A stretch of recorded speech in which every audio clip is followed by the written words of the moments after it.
guys? Welcome back to another episode of Two Goals, One Cup. How you feeling, man? Frustrated. Yeah, been a big week, been a hard week. Been a terrible week. We haven't been the Bayern Munich of old. I'll say that. Absolutely not. No. It's getting a little frustrating. This is the first time since 2015 that Bayern Munich has lost 3 games in a row. Well, do you think, because I was thinking about this, I think that this is something that has been in the making for many years because of how we've kind of by default won the league, and it's Bayern Munich, of course, people had that little bit of fear when they played us. Now they don't have that at all, right? And so I'm thinking that this is the result of the symptoms that we ignored years ago. Yes and no. I mean, we're not even capable of beating Bochum.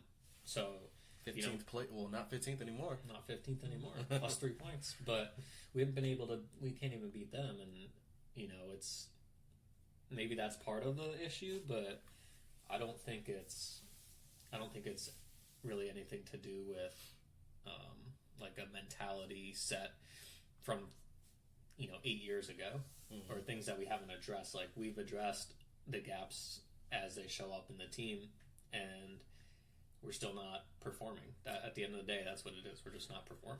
I don't really think that we have addressed the gaps. I think that what haven't we addressed? The sixth position, right? Who do we have? Let's think about the Champions League, the real Champions League win, right?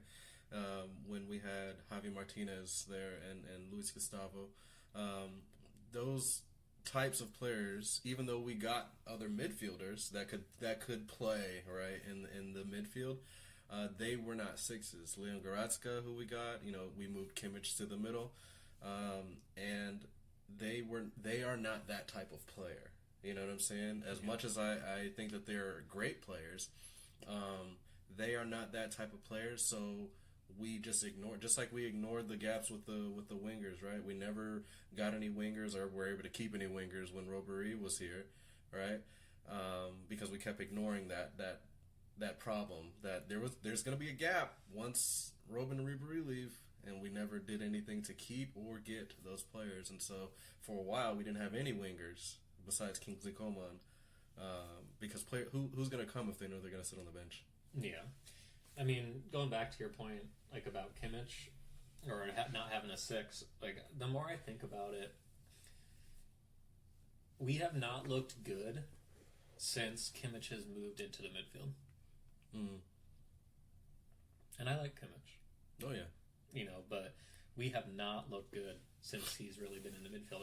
And I'm going back 3 years, or 4 years now. Even in the Champions League in 2020, yes, we won, but we never looked convincing, and maybe that's part of the problem. Like, maybe Kimmich's mentality is just gone. I mean, I saw the picture from the Bochum game, which we'll talk about in a little bit, and he looked like pouty faced on the sideline. Yeah, I don't think his mentality is gone. Right, I think that he's what's that phrase where it's like something master of none or master of all, or basically he could do everything, but he's not a master of one specific thing, right? He's not really good at this one position,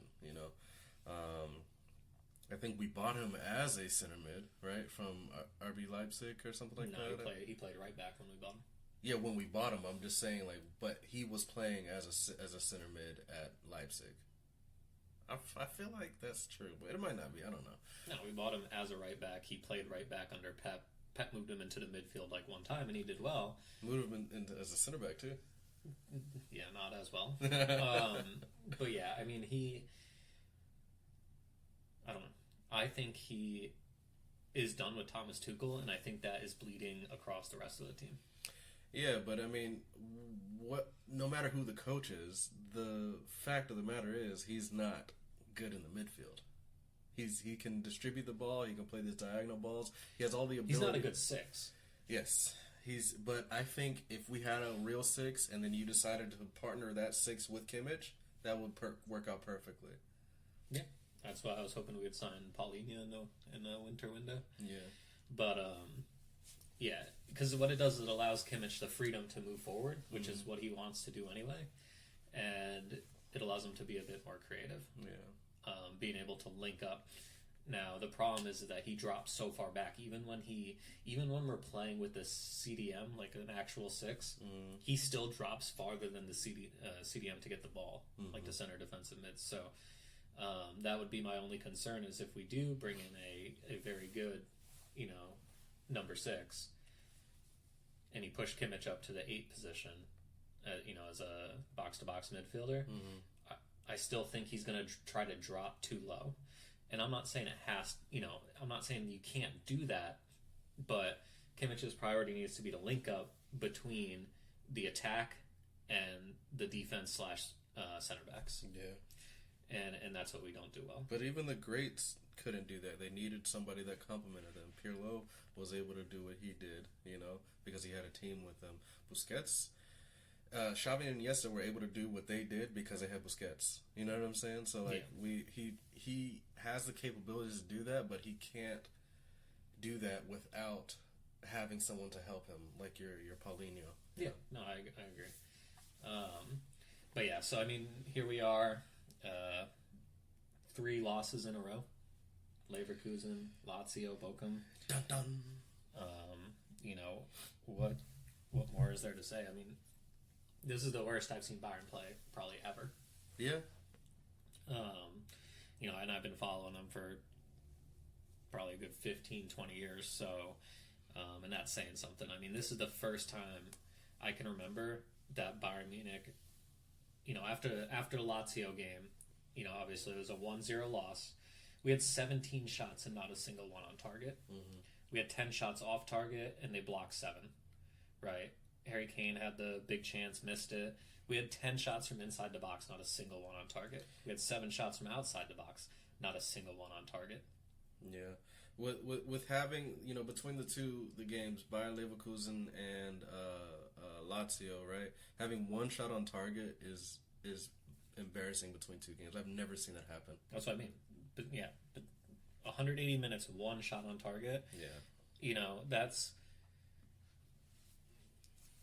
Like, I was trying to get football Bayern Twitter to, understand that. Like, that is bad. Yeah. That is horrible. That's what we do to people. People don't do that to us. Right. It's not like, we had a lot of easy shots that the goalie saved. Like, we didn't even have a shot for the goalie to save. Yeah. And you're talking about someone like Harry Kane, who we spent $100 million on, and a lot of people are saying it's the Harry Kane curse. I don't have an issue with Harry Kane. Like, I think he has crazy, 25 goals already this season, right? It's not just Harry Kane. Harry Kane, he's isolated because we're not giving him anything. Yeah. So you're saying Lewandowski was right? Maybe. But so we have players like Sané and Coman and Gnabry. I mean, none of half of them aren't playing, but even with Musiala. So we played against Lazio. We played the perfect lineup. That's the lineup I've been wanting to see. Mm. Harry Kane up top, Musiala on the left wing, Muller center attacking mid, Sané on the right, Goretzka, Kimmich center midfield, and then Guerrero, Kim, and Upa, and Mazraoui. Hmm. That's the lineup. That's the lineup we needed. And they didn't get a single shot on target. Nah. Yeah. What do you think about Guerrero, though, playing on the left? Do you think he gives enough? I'm not talking about attitude or anything like that. I'm saying, does he provide enough? No. But it's not. And so here's my thing, though. What are we comparing it to? I'm not comparing him to anyone. I'm just saying I want more. No, you're right. We as fans were naturally comparing Guerrero to Davies, right? Because Davies is our starting left back.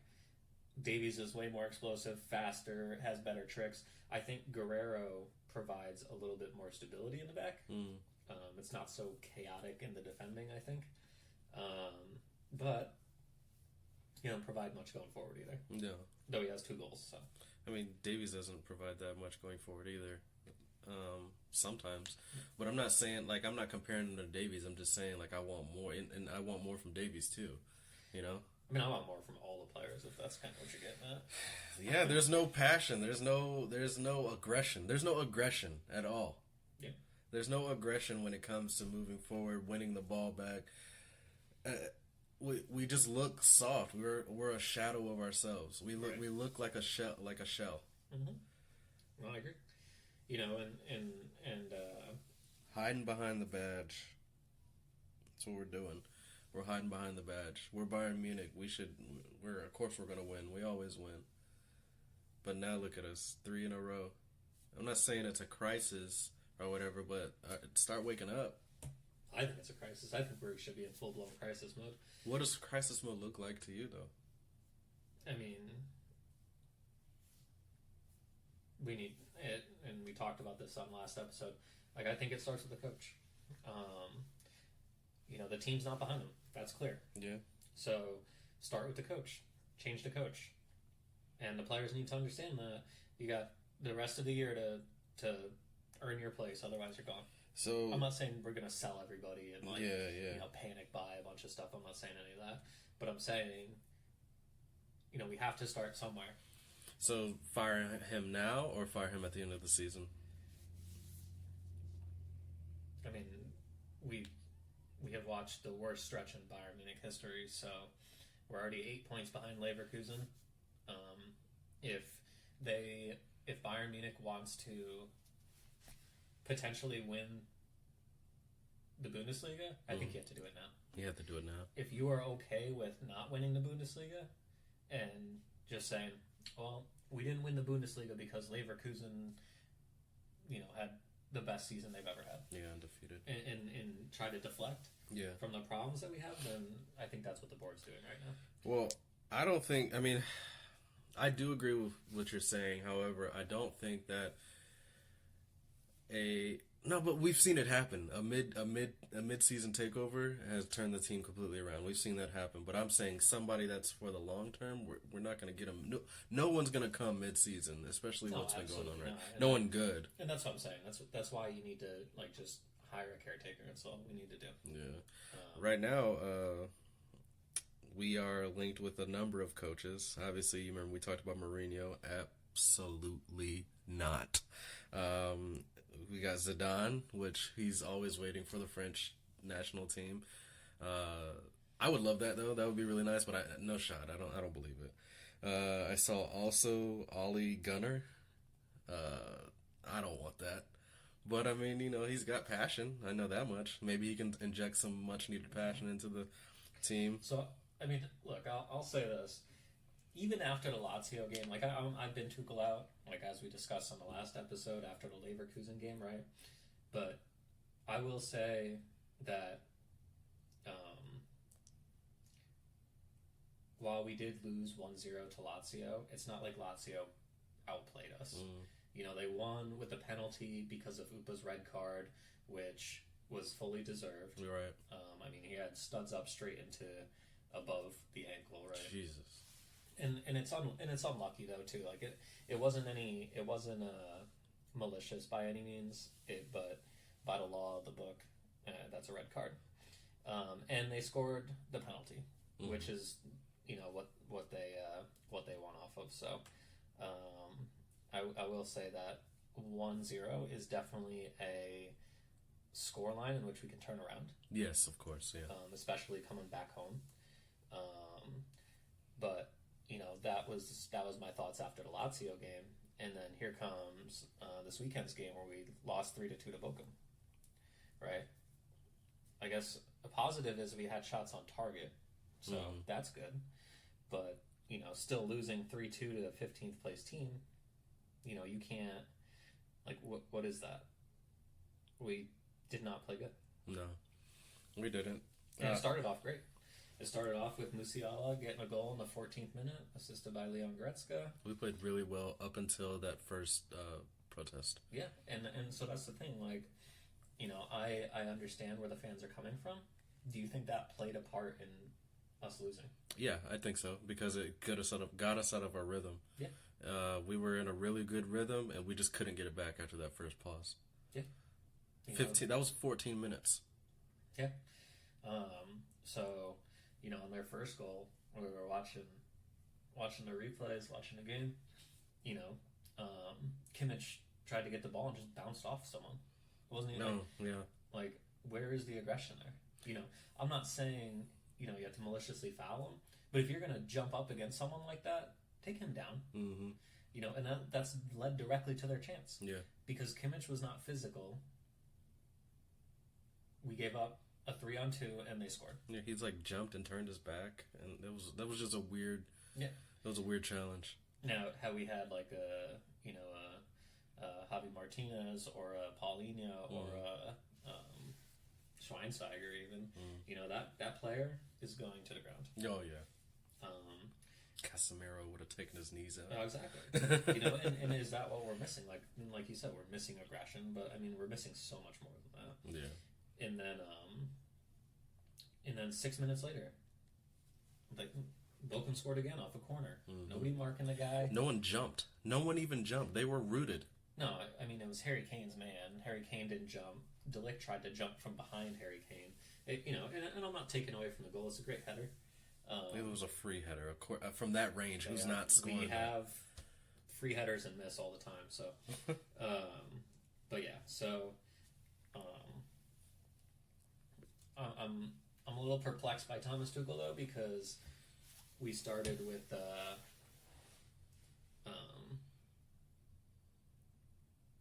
Choupo-Moting as a center attacking mid.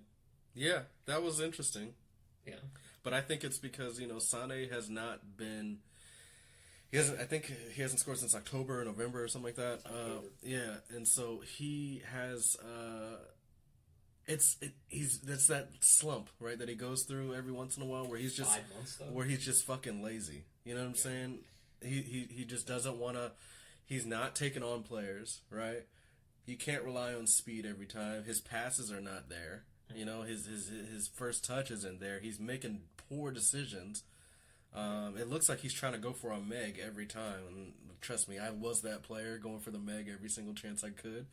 But I remember this one time I was playing with this dude named Mark, and we were playing indoor, and I was megging people like crazy, right?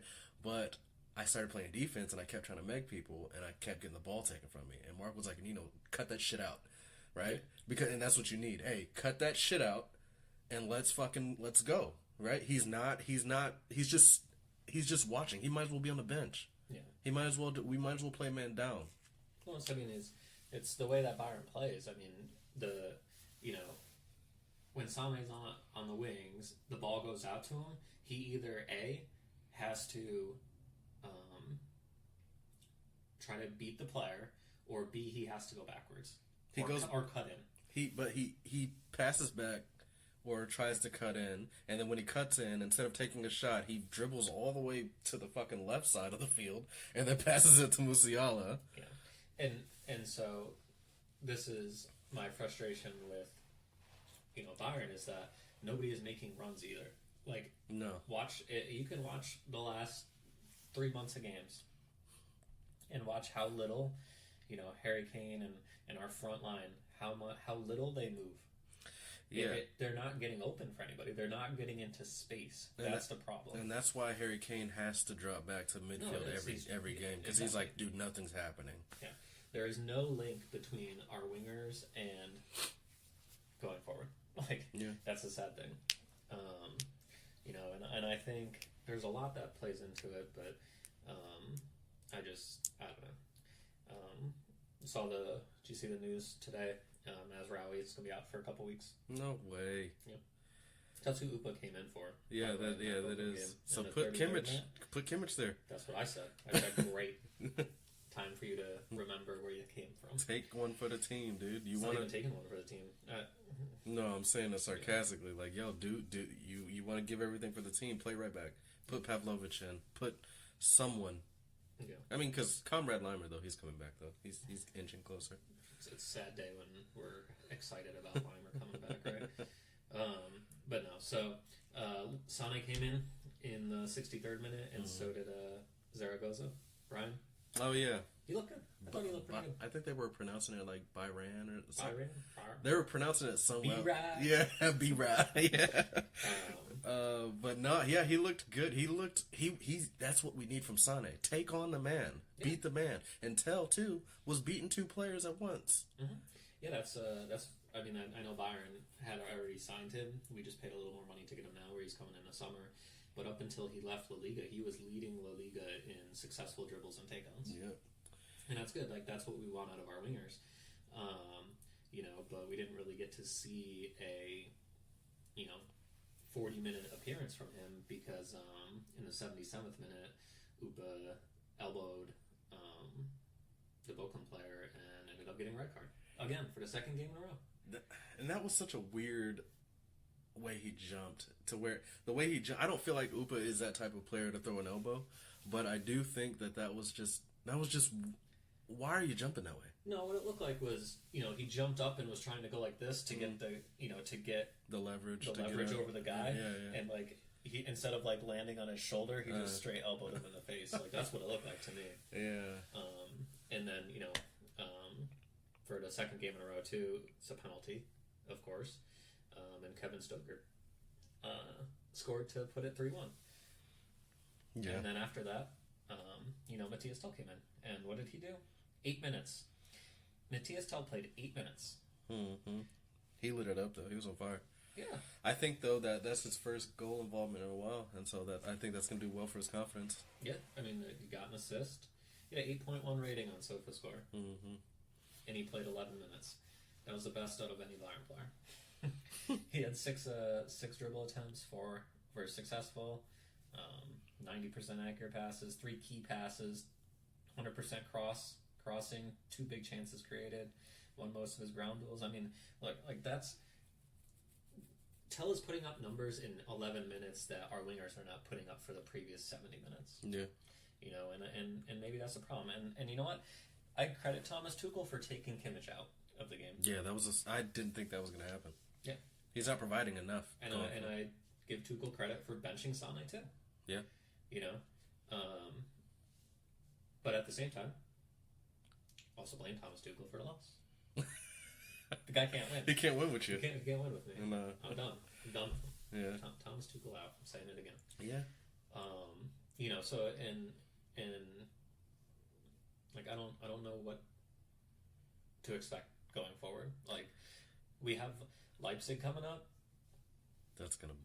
I'm just gonna start guessing we're gonna lose every game. I was thinking be pleasantly surprised, when we win, oh shit. I don't think that we're gonna win, but it feels wrong. It feels wrong predicting a loss. Like when at the end of each episode we predict the score. It just feels wrong for us not to win. Yeah. But that's the thing. How many more chances does Thomas Tuchel get? Are we gonna wait for him? Are we gonna keep him the rest of the year? I think that they will, but. I don't know. I think long term, I feel like we should just write the season off and just let him do whatever he's gonna do. Blame whoever he's gonna blame. Obviously, not taking accountability at all. But I don't think we need to rush and get a new manager. I think we need to start planning and prepping and all that stuff, but don't announce until after.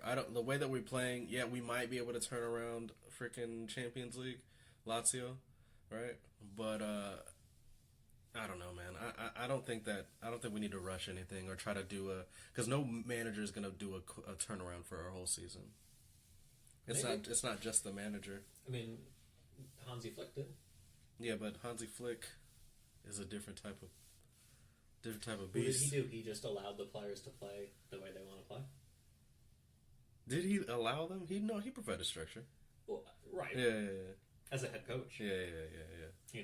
So what do you think Tuchel does? Do you think is he too go do what you want to do, or I don't see any tactical. I think he is so rigid in what he wants his players to do. Really? Mm-hmm. I think Thomas Tuchel is a decent coach for a team that does not dominate in the way Bayern has historically dominated. Any of the teams. Do you think that's the problem that Ten Hag is having? We'll get he's to that he's too rigid, I think. Possibly. Yeah. Go ahead. I think what Thomas Tuchel does is he's very rigid, and he criticizes players when they don't play the way that he wants to play. Pep does that too. Yes, but Pep the way Pep plays is more attacking minded than the way Tuchel wants to play. Right? When Bayern Munich control possession for 70% of 70% of possession,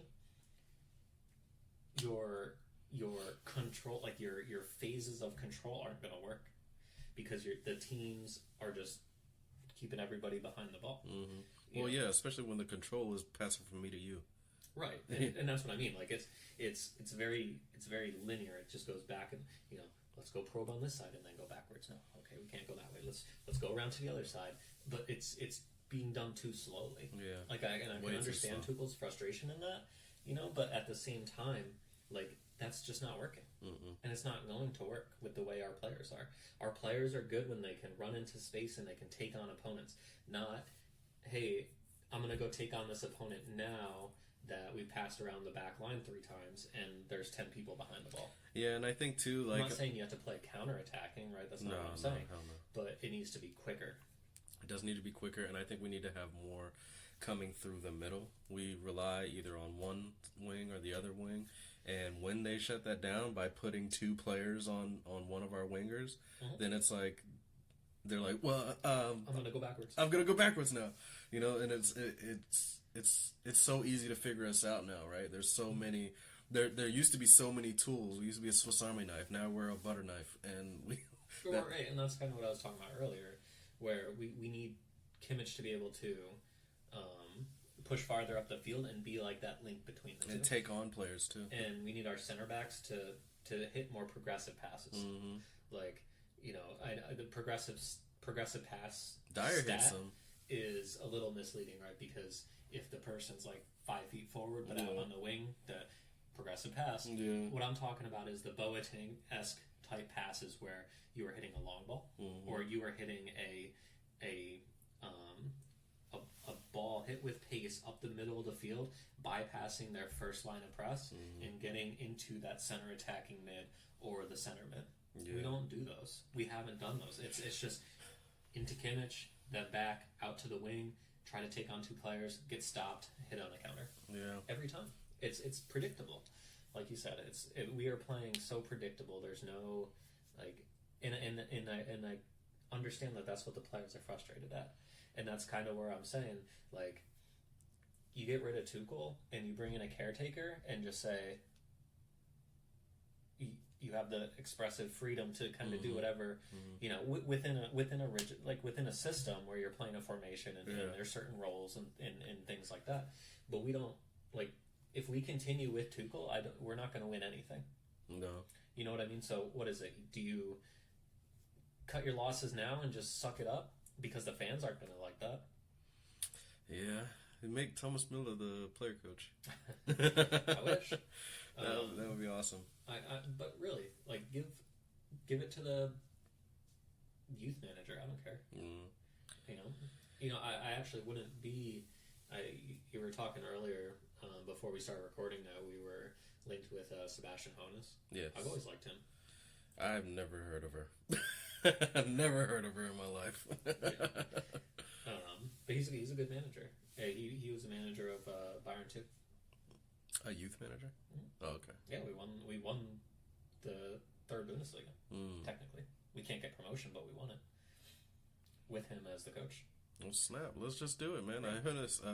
Hoeneß. Well, he moved to a different team. It's Stuttgart. Yeah. There you go. Leave there. And I saw Antonio Conte too. So I saw, actually, you know what I saw on Twitter, that part of the issue was Kathleen Kroger. The manager, the team manager, the sign and whatnot. Yeah. There's a bunch of players who are frustrated with her, and it goes back to the FC Hollywood shit that we used to have. Like, remember when Sane was late? Yeah, and they left him. And they left him. Yeah, like, he was upset about that. Okay, yeah. You were late. I get it, but I'm saying the players, like, it's like they don't respond to anybody within the organization, like the coach or the team manager. Like, I don't know. You still work, like, that's still your job, and so when you are expected to be somewhere, you be there. You literally get paid millions to play a freaking game. Yeah, I'll be on time. And they give you an Audi. Yeah. Like, The team manager's job is to make sure people are where they're supposed to be. Okay. And if they don't hold you accountable to a standard, Yeah. then they're not doing their job, and then they lose their job. I mean, I'm pretty sure it came from the build. Like, that was the source of that, so I don't know exactly how... That's misdirected then. If that's where the... You know what I'm saying? No, that's misdirected as hell. Absolutely. But I'm saying this is like the FC drama, or FC Hollywood drama. Like, things aren't going good. Now everybody's upset and everybody has an issue and all these things. Like, just... You gotta get ahead of that. Yeah. And if you continue with Thomas Tuchel, it's gonna get worse. Yeah. It will get worse. Not only that, you're gonna start getting the players against each other. Yeah. And that's how we're gonna lose players. Yeah, because like that will push Davies away. That will push, those players who were on the fence about like kind of renewing and they were just thinking of other things to do. Like even Matthias Tell's been linked with Manchester United now. Yeah, but he's not going. No, I know he's not. Like he loves Bayern, but I'm saying teams are sensing that the players are frustrated and they are trying to move on those players. Yeah, and that... Like, you get someone unsettled, they'll be like, yeah, I just want out of here. I mean, Kyle Walker almost left Man City because of his... he was unsettled at the... Not at the club, but at personal life. Yeah, and I know that, But no, I'm saying if a player is unsettled at any aspects of their life, it's easy to take advantage of that. Exactly. Right, so... that's a risk we're very well running into, and I think you need to get rid of Tuchel. I stand by it. We need to fire him. We need to bring in someone... doesn't have to be a big name. I don't care about the Contes and the Zidans, and I don't care. They're not going to stay.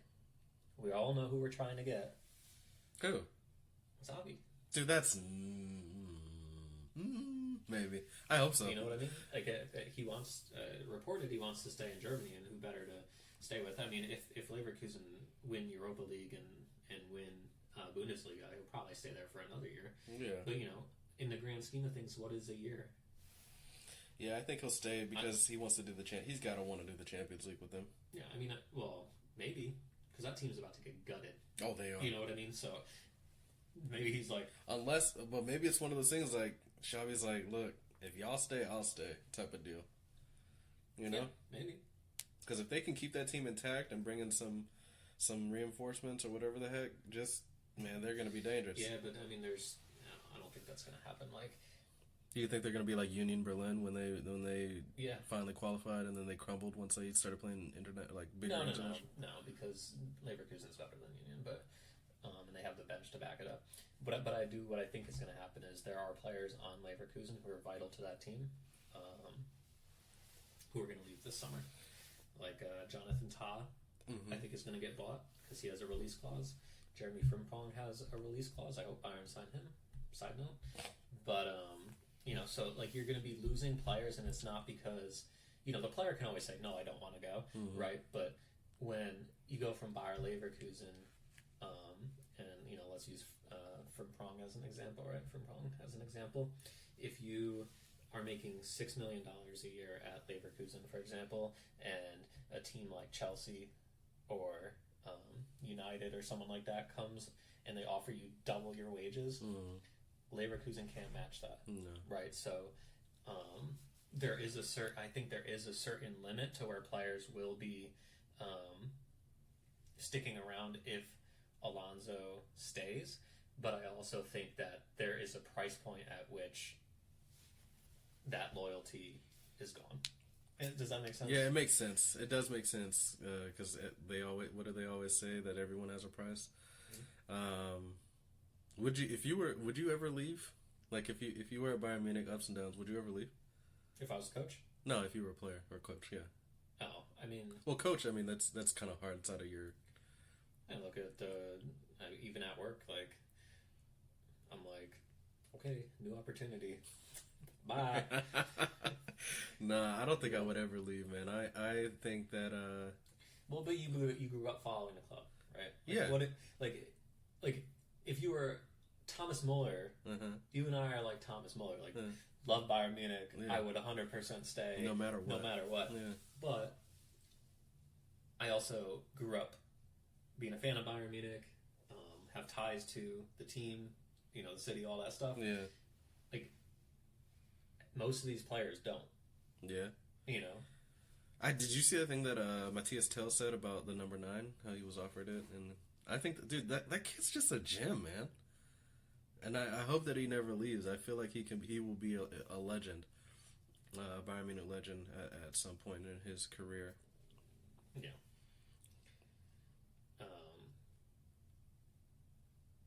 I think it's time for Tuchel to go. Yeah, I don't know. Who do you hate more, Tuchel or Niko Kovac? Tuchel. Yeah? Yeah, I really do. I didn't care for Mr. Rogers and the sweater weather guy. Yeah. You know, but a Bond villain. Yeah, but it's even under Kovac, it was never this bad. No, it wasn't. So I think we have a lot of things to change over the next couple weeks. Like I can't even stand being on Twitter right now because we're just being linked with everybody. Oh yeah, of course. Old Gunner. Yeah. Don't even know how to say his last name. Is it Ollie Gunner? Yeah, I'm not gonna try. Yeah. You know I'm gonna mess up. The old Manchester United manager didn't win anything. No, but we just keep getting linked with people now, and like that's frustrating. Like I want a new coach, but I also don't want Tuchel. Like I want the coaching situation to not be a carousel, but it's kind of forcing our carousel-ish tendencies. Yeah. And I think maybe that's why I'm so on the fence about it, because like I don't like that we have a new coach as often as we have had one. Yeah, I don't either. It's embarrassing. It makes us look like we can't get it together. But at that point, man, if it's you have a coaching carousel, at that point it's the team, it's the players. Yeah. But I don't know. But I do see where you're coming from. Tuchel out. Yeah, I get it. I don't know, man. Maybe it would do more harm than good. Yeah.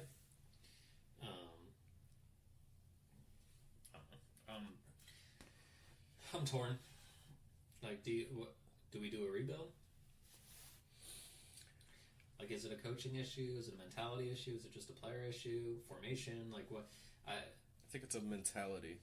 Because formation, yeah. I think the players don't have the right mentality. I think that they're all professionals, right? I think that they want to win, right? But wanting is like half the battle.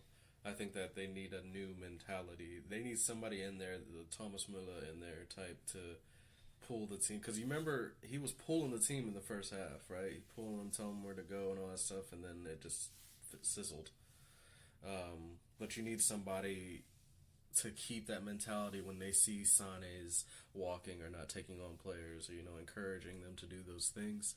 I think it's a mentality. I don't think it's really so much the formation.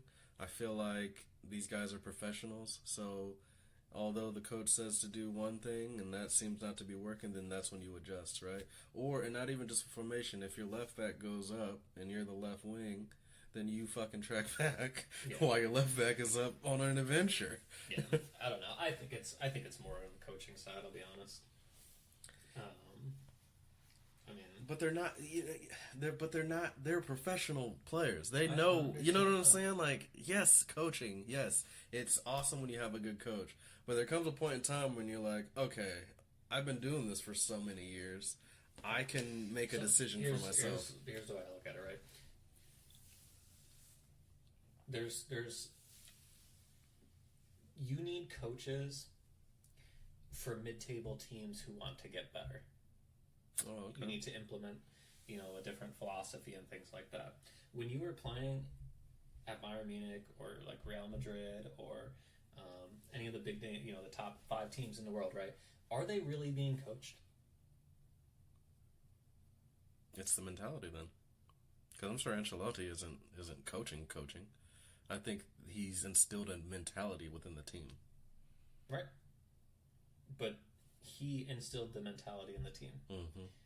Bayern Munich have lost their mentality. Therefore, that would mean Thomas Tuchel's responsible for that? Yeah. Gotcha. Yeah, you're right. But I'm not disagreeing with you. I think it does have to do with the players, specifically the team leaders too. Yeah. The Kimmich and Goretzka and... Is Kimmich a team leader? I think so. I don't think so. Really? Yeah, I don't see him as a team leader. I see him as somebody that is. I'm not saying he's a good leader. Mm-hmm. I'm saying in the eyes of the team, is he a leader? No. I don't think so. No, if I was on the team, I would see Neuer as a leader, Thomas Müller as a leader, and that's it. You know what I'm saying? You can have, what do they call them? Sub-captains or whatever. Like they lead by example, but as far as like leaders of men, there's nobody but Müller and Neuer. Yeah. I don't know. This is also very draining. Yeah. To be honest, I got this like Twitter and Discord and everything. I'm just like, yeah. It's so busy. Yeah. Because it's just negativity. Like, it's constant negativity. That's all I see. But that's all that we can talk about. I know. Well, yeah, that's what we've been talking about for the last 35 minutes. Yeah. You know, but whether it's the Bochum game or the Lazio game or the Leverkusen game, it's the same thing. You know, we're not good enough. Whether it's the players or the coaching, you know, that's the discussion we're having. But it needs to change. Yeah. You know, I read that the Bayern Board are waiting for Max Erbel to start in March, yeah. and that's what and they really want to wait for him to get there, which I don't know why. What does that change? It doesn't change anything in my mind. But, you know, it's, I think that provides maybe a clearer picture of who would be available in the summer. I think that's what it's doing. But, so they want to hold off on him. But it's like, Bayern Board is like,